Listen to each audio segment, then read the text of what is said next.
Welcome to a lesson on solving rational inequalities graphically using Desmos. Let's get started. All of the graphs used in this video are linked in the video description below. Please use them to follow along to this video. Before we look at some example problems, let's take a look at the difference between solving rational equations versus rational inequalities. A rational equation would look something like 2 times the quantity x plus 1 divided by the quantity x plus 4 equals 0. Rational equations have a finite number of solutions. Graphically, this is where the function 2 times the quantity x plus 1 divided by the quantity x plus 4 and the line y equals 0 intersect. So looking at this graph, the function on the left side of our equation is this curve, and the right side of the function is this horizontal line at 0, which is also known as the x-axis. Those two functions intersect at one single point where x is equal to -1. So there is only one solution to this rational equation, the value x equals -1. Rational equations can have more than one solution. In fact, they could also have no solution.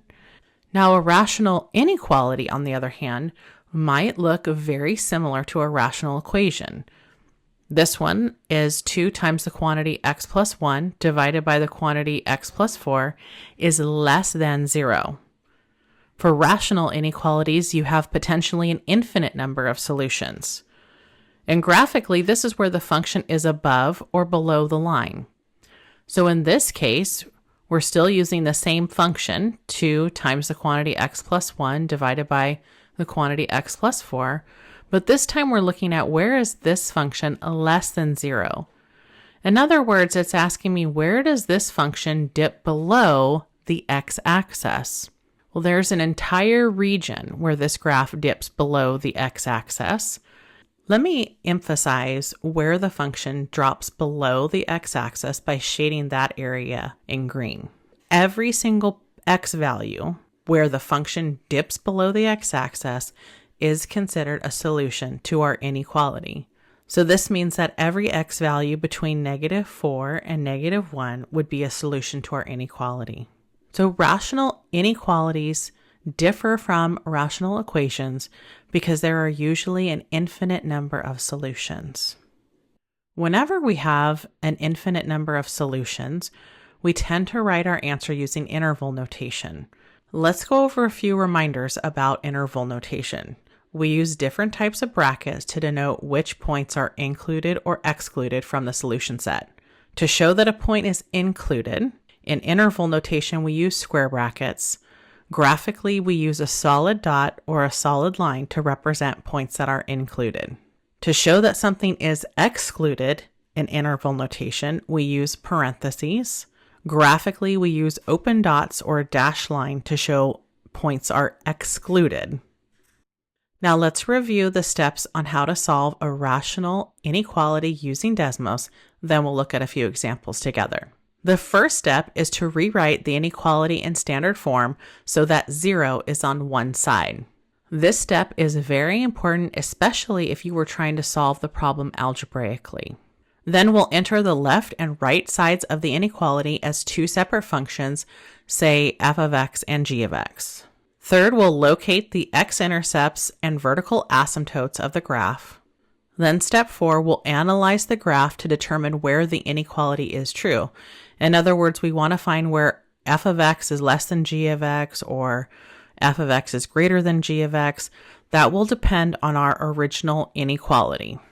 And finally, step 5, the solutions to the inequality are the x-coordinates from the region of the functions that satisfy the inequality. Okay, let's go ahead and take a look at a few examples. First, let's go over the steps to solve the inequality that was mentioned at the beginning of this video. 2 times the quantity x plus 1 divided by the quantity x plus 4 is less than 0. The first step is to write the rational inequality in standard form where 0 is to one side.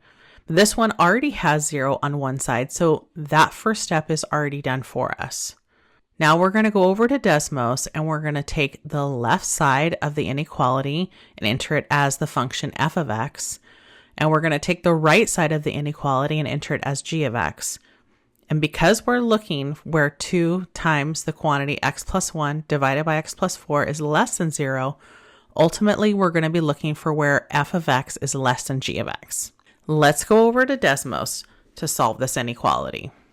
Make your way over to desmos.com. Click on the button to open the graphing calculator, or from the Math Tools menu, select Graphing Calculator.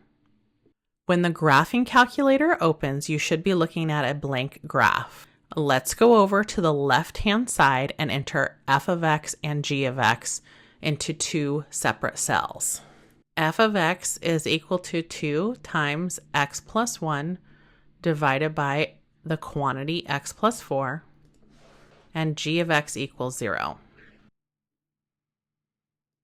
The first thing I'm going to do is to adjust the thickness of each of these curves so they're a little bit easier to see.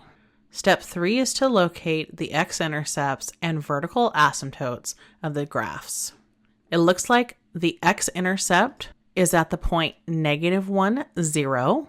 It looks like our function has a vertical asymptote at x equals -4. Let's add the vertical asymptote to our graph. And I'm just going to change that to a dashed line. We usually represent vertical asymptotes with a dashed line. Recall from our inequality, we're looking for where our function f of x is less than g of x. So we're looking for where f of x dips below the x-axis. It looks like it's in the region between -4 and -1.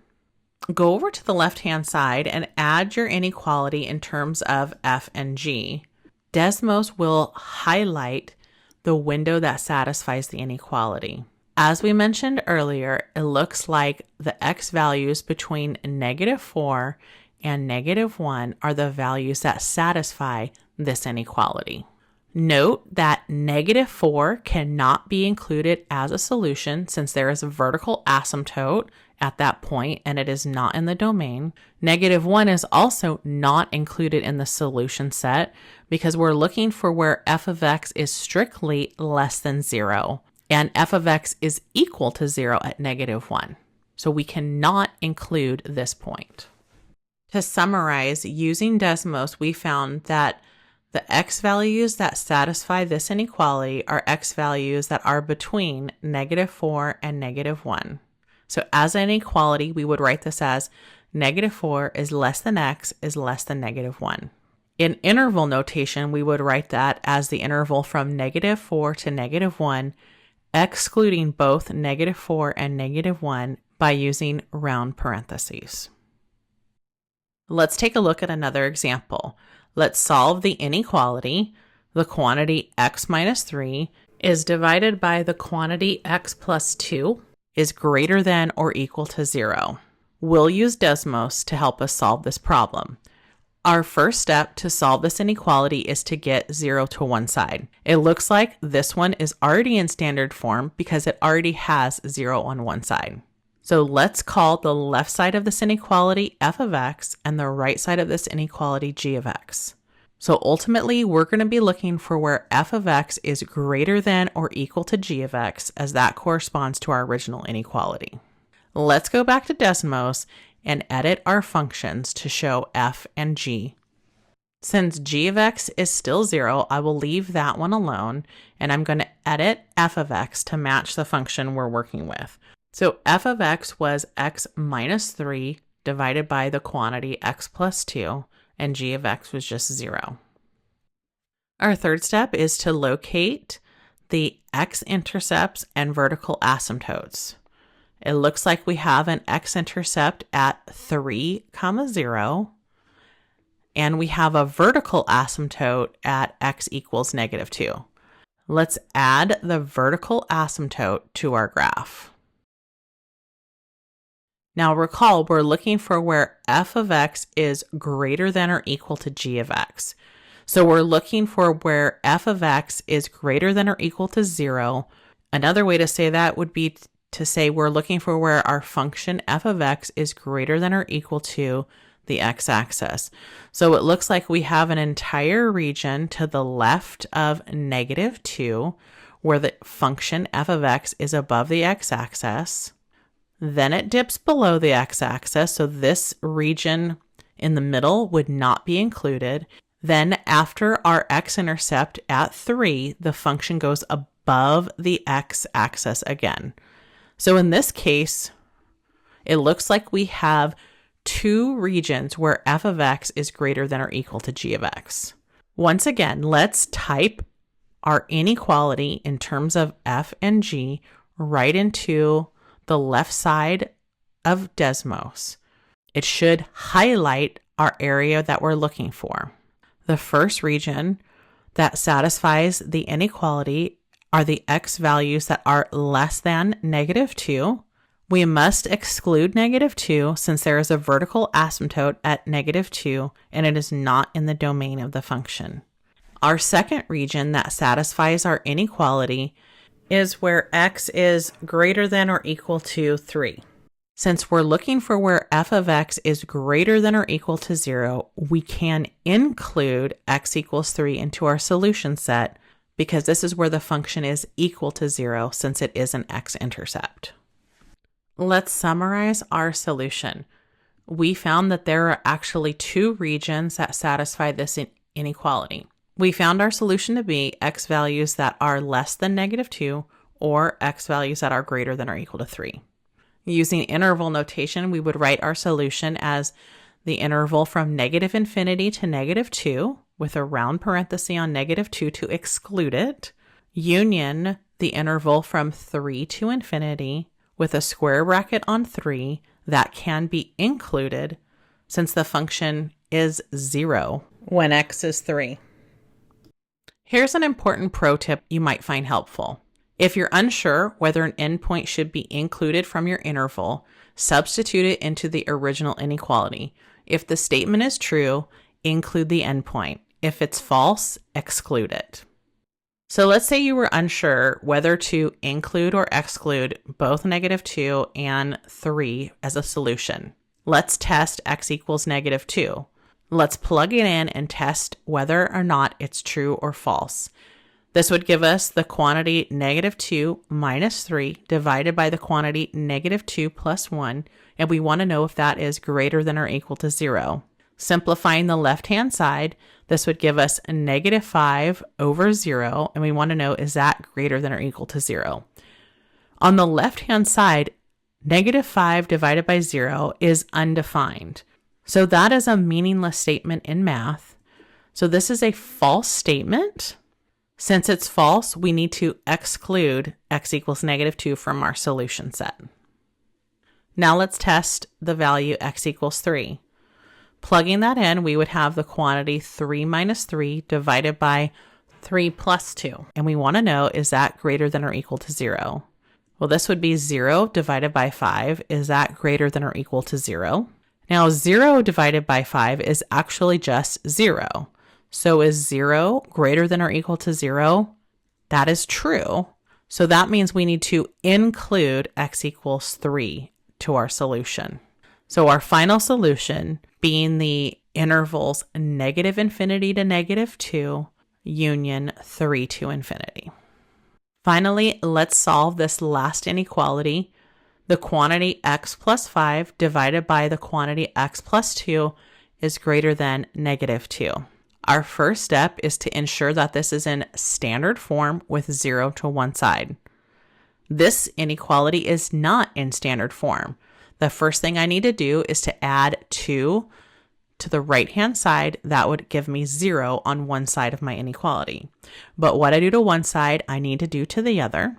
This would give us the fraction x plus 5 divided by x plus 2 plus 2 is greater than 0.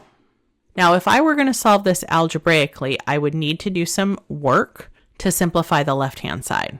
But if we're just solving this graphically using Desmos, we can go ahead and call the left side of this inequality f of x and the right side of this inequality g of x. Keep in mind this time we're going to be looking where f of x is greater than g of x. Let's go back over to Desmos and add these to our graph. I've added our new functions. F of x is equal to the quantity x plus 5 divided by the quantity x plus 2 to our graph, along with g of x is equal to 0. Now let's identify any x-intercepts and vertical asymptotes. Using Desmos, it looks like we have an x-intercept at -3 and a vertical asymptote at x equals -2. Once again, I like to add the vertical asymptote to the graph. Now we're looking for where f of x was strictly greater than g of x. So we're looking at where this curved function is above the x-axis. It looks like our first spot is going to be anywhere to the left of -3. Then the graph dips below the x-axis until the vertical asymptote at -2. After -2, once again, the function is above the x-axis. Let's go ahead and add our inequality to the left side in Desmos. Desmos is highlighting the area that satisfies our inequality, and this is in fact where x is less than -3, that's to the left of -3, or when x is greater than -2.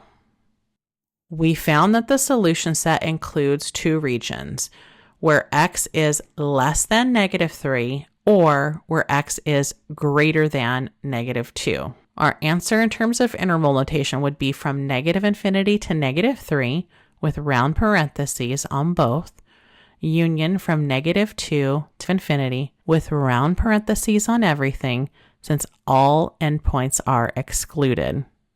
That's it for this video. Thanks for watching.